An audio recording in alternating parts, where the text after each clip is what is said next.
ನಮಸ್ಕಾರ ಎಲ್ರಿಗೂ. ಇವತ್ತು ಪೆಪ್ಪರ್ ರೈಸ್ ಮಾಡೋದು ಹೇಗಂತ ನೋಡೋಣ ಬನ್ನಿ. ನಾನು ಮಾಡಿರೋ ರೆಸಿಪಿ ಇಷ್ಟ ಆದರೆ ಶೇರ್ ಮಾಡಿ, ಲೈಕ್ ಮಾಡಿ, ಸಬ್ಸ್ಕ್ರೈಬ್ ಮಾಡಿ. ಅರ್ಧ 2 ಮೆಣಸಿನ್ಕಾಯಿ, ಸ್ವಲ್ಪ ಕರ್ಬೇವಿನ ಸೊಪ್ಪು, 7 ಬೆಳ್ಳುಳ್ಳಿ, ಒಂದು ಬಾಣಲಿಗೆ 2 ಸ್ಪೂನ್ ಎಣ್ಣೆ ಹಾಕಿದ್ದೀನಿ, ಸ್ವಲ್ಪ ಸಾಸಿವೆ,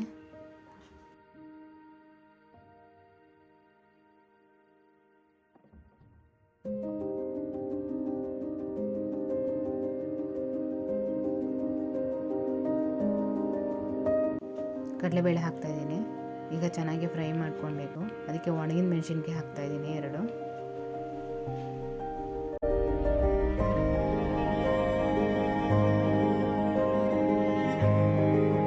ಈಗ ಎಲ್ಲ ಹಾಕಿ ಫ್ರೈ ಮಾಡ್ತಾಯಿದ್ದೀನಿ ಚೆನ್ನಾಗಿ. ಸ್ವಲ್ಪ ಕರ್ಬೇವಿನ ಸೊಪ್ಪು ಹಾಕ್ತಾಯಿದ್ದೀನಿ.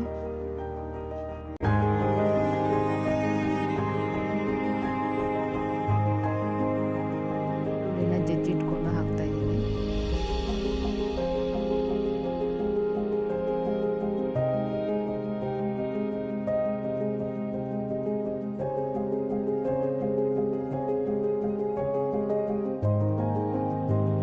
ಅರ್ಧ ಈರುಳ್ಳಿ ಹಾಕ್ತಾ ಇದ್ದೀನಿ, ಕಟ್ ಮಾಡಿ ಇಟ್ಕೊಂಡಿರೋದು. ಈಗ ಚೆನ್ನಾಗಿ ಫ್ರೈ ಮಾಡಬೇಕು.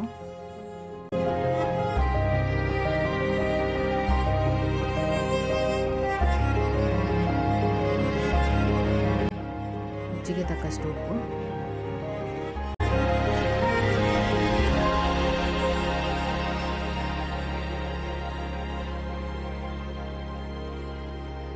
ಈಗೆಲ್ಲ ಚೆನ್ನಾಗಿ ಮಿಕ್ಸ್ ಮಾಡಬೇಕು. ಈಗ ಅರ್ಧ ಸ್ಪೂನ್ ಪೆಪ್ಪರ್ ಪೌಡ್ರ್ ಹಾಕ್ತಾ ಇದ್ದೀನಿ. ಎಲ್ಲ ಹಾಕಿ ಚೆನ್ನಾಗಿ ಫ್ರೈ ಮಾಡಬೇಕೀಗ.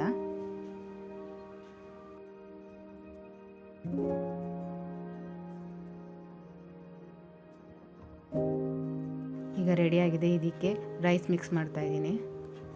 ಈಗ ಎಲ್ಲ ಹಾಕಿ ಚೆನ್ನಾಗಿ ಮಿಕ್ಸ್ ಮಾಡಬೇಕೀಗ. ಒಂದು ಸೈಡಿಂದ ಕ್ಲೀನಾಗಿ ಮಿಕ್ಸ್ ಮಾಡಬೇಕು.